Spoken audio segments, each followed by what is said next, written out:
Hello everyone and welcome back to my channel The Skill School. So today I have a Java problem. So this is a problem that I'll explain it to you, which is, see, there are two code snippets. First one is integer a is equal to 1000, b is equal to 1000, and when I compare these both, it gives me something like false. And in the similar way, I have another snippet wherein I have assigned the values as 100. But this gives me the answer as true. So you'll be thinking, how does this happen? So let's first start with what is this integer, right?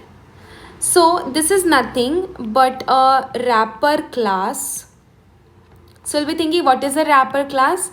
So wrapper class is nothing but it wraps the int value inside an object. Think of it like this. So this is something like a definition.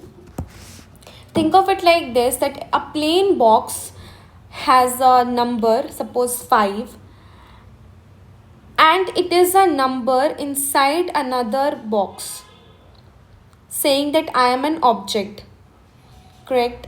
So how does it behave, right? How does these both things behave? So what happens if you do a equal to b for a wrapper class?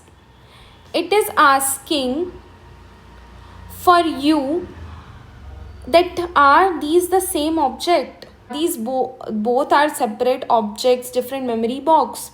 So yes, these are the different memory box, and then the answer came as false, right? If suppose it would have been int a is equal to 1, int b is equal to 1, so a is equal to b would have returned something as true, because it is searching for the equality between a and b, but here it's searching for the equality among the object, not the values. So okay, this is fine, we understood. But see, here both the wrapper classes are same. So how does this work, right? This will be your question. So there is a small trick what happens. So Java does a small trick, which is it caches the numbers between minus 128 to 127 to save the memory. Here is the trick part. So it caches these numbers from minus 128 to 127 to save the memory. So whenever if you write x is equal to 1 and y is equal to 1, and then you point it as like integer or some number between these numbers, so what happens, these both numbers or these both classes will point to the same cached object, not to a different cached object, and that's why this code snippet gives us the true value and this one gives us the false value. So here no caching is done, so that's why it creates two different objects and this fails. But here it is pointing to the same cached object, and that's why the value comes as true. But it can be dangerous. It can make small test case pass and the big ones can fail, right? So with this example, what we came to learn is dot equals compares memory objects, and dot equals will compare the values for the wrapper class. So whenever you want to compare two values in a wrapper class, you can do it something like this. Use dot equals, and then you can compare both the values for a wrapper class. So you might be thinking how this dot equals work. Whenever we write a dot equals b, so what happens behind the scene? So you have an integer. How the compiler works in this case? Integer a is equal to 1000. Java will see, okay, you are assigning a primitive int to an integer object, right? This is your integer object. So it does a autoboxing, like it will convert this value into an integer object, which means it is converting it into a box shape, and it will have those values stored, right? So behind the scene, what happens is, it is written something like this: integer a is equal to, it is getting converted into an object value of 1000, something like this. So what happens next?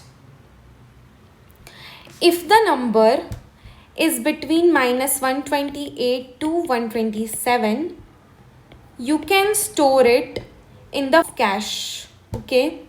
Otherwise, create a new object. In this case, we are using integer, so create a new integer object. So for here, our value is 1000, so it doesn't lie in this circle. So we have to create a new integer object in this situation, right? So now what happens? The new integer object is created, so it doesn't use the cache, right? So a is having new object holding 1000 at some memory address, right? Similarly, if we assign integer b, the same thing will happen, and it will also get assigned to some other place at memory address 0x1000 and then 0x1001, something like that. So now these are having two different memory boxes but same values inside, okay? So now what happens when we use a dot equals b? So it is the method a dot equals is the method that is used inside the integer class. So you can think of it like that, as a method. It is a method that can be used here. So what happens, how it's written, you can think of it like, yeah, simply just like that. So what happens inside it? So what happens is, Java check if the second variable is also a wrapper class and an integer, okay? If it is, then you have to call the int value of both of them. We call the int value of both the variables or objects, you can say, right? It returns the primitive int type, which is the type int that we have used, that will be your simple int, right? And then comes the comparison part. So now we are comparing these ints, right? So whenever we compare these ints, then we get the value something like this. So every time remember, if you are using a wrapper class, you have to use dot equals, because for the wrapper class, if you are assigning any variable, first it should be first that variable will get converted into type object,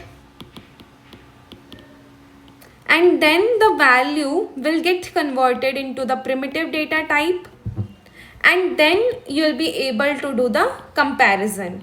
right?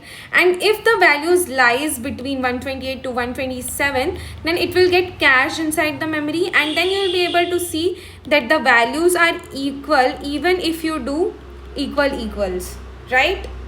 So yeah, this is all about this video. If you like the video and if you like the question, please like and share.